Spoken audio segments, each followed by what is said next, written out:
Student T V کی طرف سے السلام علیکم۔ آج ہم بات کریں گے چنگیز خان کی 12ویں ایپیسوڈ کے بارے میں۔ گویا سلطان علاء الدین خوارزم شاہ کی وفات ہو چکی تھی۔ منگولوں کے آگے بھاگتے بھاگتے سلطان خواہ مخواہ وقت ضائع کرتا رہا۔ جب چنگیز خان مسلمانوں کے علاقوں میں حملوں کی ابتدا کر رہا تھا، اس وقت سلطان کی کمانداری میں 4 لاکھ کا ایک لشکر تھا۔ یہ وہی لشکر تھا جس کے ساتھ اس سے پہلے سلطان دشمنوں کو زیر کر کے بڑے بڑے زبردست مارکے سر کر چکا تھا۔ اب سلطان کی موت کے بعد منگولوں کا مقابلہ کرنے کے لیے سلطان کا بہادر اور شجاع بیٹا جلال الدین خوارزم شاہ رہ گیا تھا۔ سلطان کے مر جانے کے بعد عجیب افراتفری کا عالم تھا۔ لشکر چھوٹے چھوٹے ٹکڑوں میں بٹ کر اپنی افادیت کھو بیٹھا تھا۔ شہر تباہ ہو گئے تھے، بستیاں اجڑ گئی تھیں، اکثر لوگ مارے گئے اور جو بچ گئے تھے وہ جنگلوں اور پہاڑوں میں جا چھپے۔ رعایا کو اگر کوئی بچاؤ کی صورت نظر آتی تھی وہ سلطان جلال الدین کی ذات تھی، لیکن وہ اکیلا منگولوں کے خلاف کیا کر سکتا تھا؟ منگولوں کے ڈر سے جو سلطان خوارزم شاہ بھاگتا پھر رہا تھا، اس کی وجہ سے اس کے لشکری بھی بدل ہو کر ادھر ادھر پھیل گئے۔ خزانہ خالی پڑا تھا، نئے لشکریوں کو بھرتی کر کے تربیت دینے کا کوئی انتظام نہ تھا۔ پھر سب سے زیادہ بدبختی کہ 20 بڑے بڑے صندوقوں میں جو سلطان خوارزم شاہ نے اپنا خزانہ ایک قلعے میں چھپا رکھا تھا، اس پر بھی حملہ آور ہو کر چنگیز خان نے اسے لوٹ لیا۔ چنگیز خان سلطان شاہ کے بیٹے جلال الدین خوارزم شاہ کی جرأت مندی اور دلیری سے واقف تھا۔ اس نے فیصلہ کیا کہ اگر جلال الدین پر حملہ آور ہو کر اس کا جلد خاتمہ نہ کیا تو ہو سکتا ہے وہ منگولوں کا مقابلہ کرنے کے لیے کوئی لشکر تیار کر لے اور منگولوں کی ساری فتوحات کو بدترین شکست میں تبدیل کر دے۔ لہٰذا چنگیز خان نے سلطان جلال الدین کی تلاش شروع کر دی۔ سلطان علاء الدین شاہ کے حالات زندگی حد درجہ عبرت خیز تھے کہ اس بد نصیب شخص نے اپنے باپ سے وراثت میں صرف زمین کا ایک چھوٹا سا ٹکڑا حاصل کیا تھا، اور اپنی شجاعت، اپنی جرأت مندی اور دلیری کی وجہ سے اس چھوٹے سے ٹکڑے کو اس نے چند ہی سالوں میں ایک وسیع سلطنت میں تبدیل کر دیا۔ اس نے شہر پر شہر فتح کیے تھے، بڑے بڑے سرکشوں اور بڑے بڑے حکمرانوں کو اس نے اپنے سامنے زیر کیا تھا۔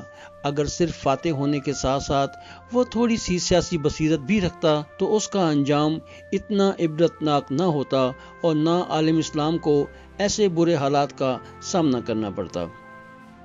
اس میں خود سری عاقبت، نااندیشی اور ہٹ دھرمی جیسے عیب تھے۔ کسی کے وہم و گمان میں بھی یہ بات نہیں تھی کہ صرف 20 سال کے قلیل عرصے کے بعد وہ سلطنت جسے خوارزمیوں کے باپ دادا نے سلجوقی ریاست کے کھنڈرات پر تعمیر کیا تھا، صفائے ہستی سے یوں نیست و نابود ہو جائے گی۔ اور یہ بھی اندازہ نہ تھا کہ خونخوار اور وحشی منگولوں کا یہ سیلاب ہلاکت اور فنا کی صورت میں آہستہ آہستہ تمام عالم اسلام کو اپنی لپیٹ میں لے لے گا۔ کسی کے وہم و گمان میں بھی یہ بات نہ تھی کہ مسلمانوں کی تہذیب اور تمدن کو ایسی بری اور بدترین مصیبت کا سامنا کرنا پڑے گا کہ تمام اقوام عالم میں اس کی مثال پیش کی جائے گی۔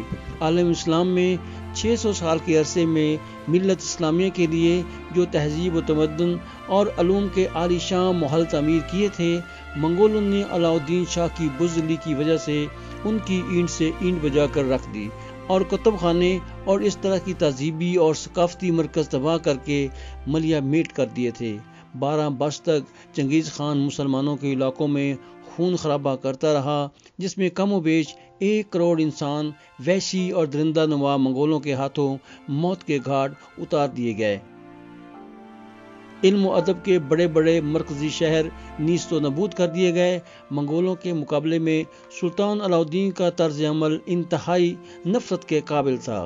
چنگیز خان نے جب مسلمانوں پر حملہ آور ہونے کی ابتدا کی تھی تو اس وقت اس کے پاس 4 لاکھ کا لشکر تھا، جس کے ساتھ وہ چنگیز خان کا اس کے مرکزی شہر تک تعاقب کر سکتا تھا، لیکن اس نے ایسا نہیں کیا۔ چنگیز خان بھی سمجھ گیا تھا کہ علاء الدین خوارزم شاہ منگولوں سے خوف زدہ ہو چکا ہے اور ان کا مقابلہ کبھی نہیں کرے گا۔ اس نے سلطان کے اس خوف اور بزدلی سے فائدہ اٹھاتے ہوئے دل کھول کر مسلمانوں پر مظالم ڈھائے۔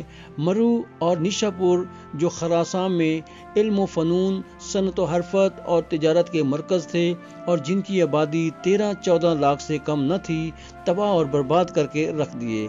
منگول وحشت اور درندگی پر اس قدر اتر آئے کہ ان کو اس سے کوئی سروکار نہ تھا کہ کون گنہگار ہے اور کون بے گناہ۔